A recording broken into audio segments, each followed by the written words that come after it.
ပြည်တွင်းသတင်းတဘောအနေနဲ့ကတော့ရှမ်းပြည်နယ်အတွင်းမြို့နယ်၄ခုအထိတိုက်ခိုက်သိမ်းပိုက်ထားတဲ့ရှမ်းညီနောင် CB ကရှမ်းပြည်နယ်နဲ့ရှမ်းအမျိုးသားလုံးကာကွယ်ပေးနိုင်တဲ့တက်မတော်တရက်ဖွဲ့စည်းနိုင်ရဲ့အတွက်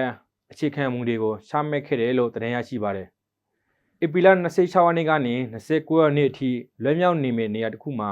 ကျန်းပပြုလုပ်ခဲ့တဲ့ရှမ်းညီနောင်မြေပြင်အစည်းအဝေးနဲ့ပတ်သက်ပြီးတော့ဧပြီလ17ရက်နေ့နယူးဇီလန်ထောက်ပြန်ရမှာအခုလိုဖော်ပြထားတာဖြစ်ပါတယ်။အဲ့ဒီအစည်းအဝေးကိုကိုယ်စားလှယ်39ယောက်ကတက်ရောက်ခဲ့ပြီးတက်မတော်တရက်ဖွဲ့စည်းရေးအပါအဝင်အချက်၄ချက်ကိုသဘောတူညီမှုရှာမဲ့နိုင်ခဲ့ပါတယ်။ရှမ်းမျိုးသားလုံးစေလုံးညီညွတ်ရေးနဲ့အနာဂတ်မှာရှမ်းပြည်သူလူထုတရက်လုံးကိုကိုစားပြုတဲ့ရှမ်းပြည်သူအစိုးရပေါ်ပေါက်လာနိုင်ရေးအတွက်ဒဲ့လုံညီညာရှင်တရားမျှတရှင်